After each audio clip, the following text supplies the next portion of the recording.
Hi, welcome to the Java programming tutorial.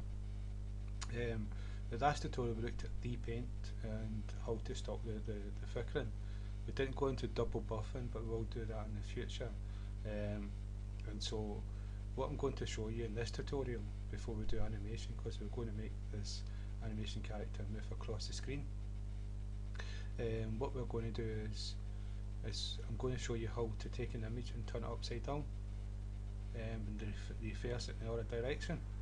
And so how you do that is it's to do with the image constructor. We'll come down. That's the paint we put in the class. So we created two different classes, and in the tutorial, last tutorial, I put both classes code on the description. I'll do the same with this one, and what you can do is you can see if you can run it as one file, or you can run it as two files that you see here. If you do it this way, it looks a lot neater and easier to follow, because if you want to go to frame, you just click this one.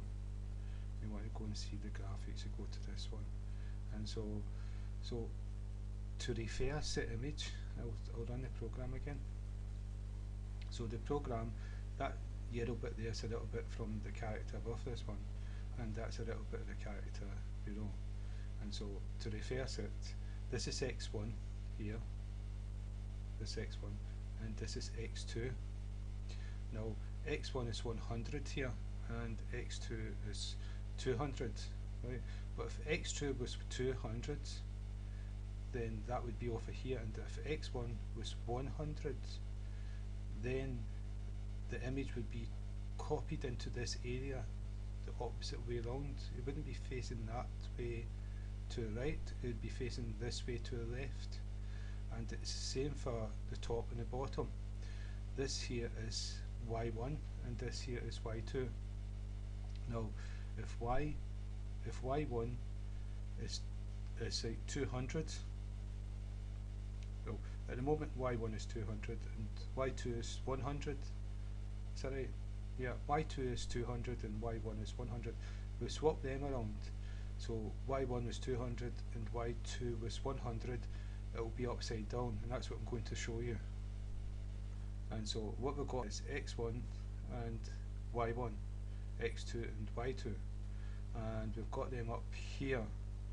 And so if we make x1 200 instead of 100 and x2 100 instead of 200, you're going to see it's going to be facing the opposite direction, yet it's the same image. So if we run a program, now you can see it's actually facing that way. It's just the same image, but we've actually turned the image around. So this is a good thing about the Java image. You can actually play about with the image, make it narrow, or big, fat, upside down, the opposite way around. So you can do a lot more with the animation.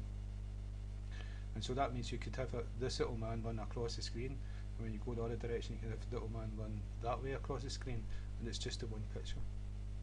Now I'm going to actually get him to face upside down, and to do that we would change the y. So y2 would become 200 instead of 100, and y1 would, that was y1, sorry, and y2 would, instead of 200, become 100. So if we save the program and run it, you'll see he's upside down. Yeah, it's just a one image, so that's very useful. And so that's what I wanted to show you in this tutorial. The next tutorial, we're going to actually move across the animation, move from across the screen. And so I hope that's been of some use, and again, thank you for your time.